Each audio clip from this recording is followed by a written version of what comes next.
ভাদুঘরে community ক্লিনিকে উপচে পড়া ভিড়। সেবা দিতে হিমশিম কর্মীরা, অতিরিক্ত ক্লিনিকের দাবি। নিজস্ব প্রতিবেদক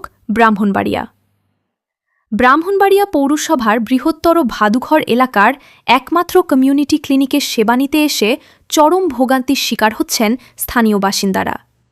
শত শত মানুষ সেবা নিতে আসায় দীর্ঘ লাইনে দাঁড়িয়ে থাকতে হচ্ছে ঘণ্টার পর ঘণ্টা। সীমিত জনবল দিয়ে বিপুল সংখ্যক রোগীকে সামাল দিতে গিয়ে রীতিমতো হিমশিম খাচ্ছেন সেবাদানকারীরা। সরেজমিনে গিয়ে দেখা যায় ভাদুঘরের ১১ ও ১২ নম্বর ওয়ার্ড নিয়ে গঠিত এই বিশাল জনপদের জন্য একটিমাত্র ক্লিনিক পর্যাপ্ত নয়।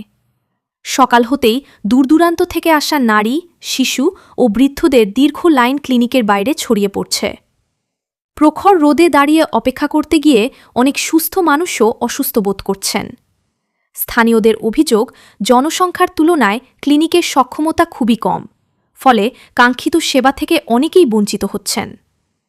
ভাদুঘর এলাকার সচেতন মহল ও ভুক্তভোগী এলাকাবাসীর পক্ষ থেকে ৩টি প্রধান দাবি জানানো হয়েছে।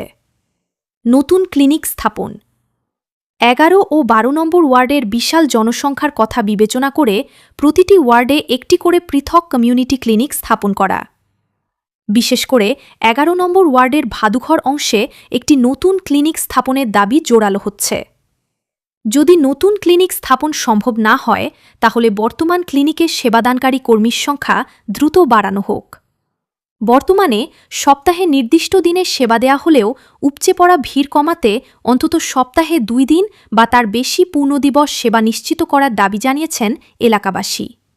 তারা আরও বলেন, আমরা ঘণ্টার পর ঘণ্টা লাইনে দাঁড়িয়ে থাকি। একজন মাত্র সেবাদানকারী কতজনকে দেখবেন? আমাদের দাবি, হয় এখানে কর্মী বাড়ানো হোক, নয়তো ১১ নম্বর ওয়ার্ডে আলাদা একটি ক্লিনিকের ব্যবস্থা করা হোক। পৌরসভার এই বৃহৎ অংশে সাধারণ মানুষের প্রাথমিক স্বাস্থ্যসেবা নিশ্চিত করতে দ্রুত কার্যকর পদক্ষেপ নেওয়ার জন্য স্বাস্থ্য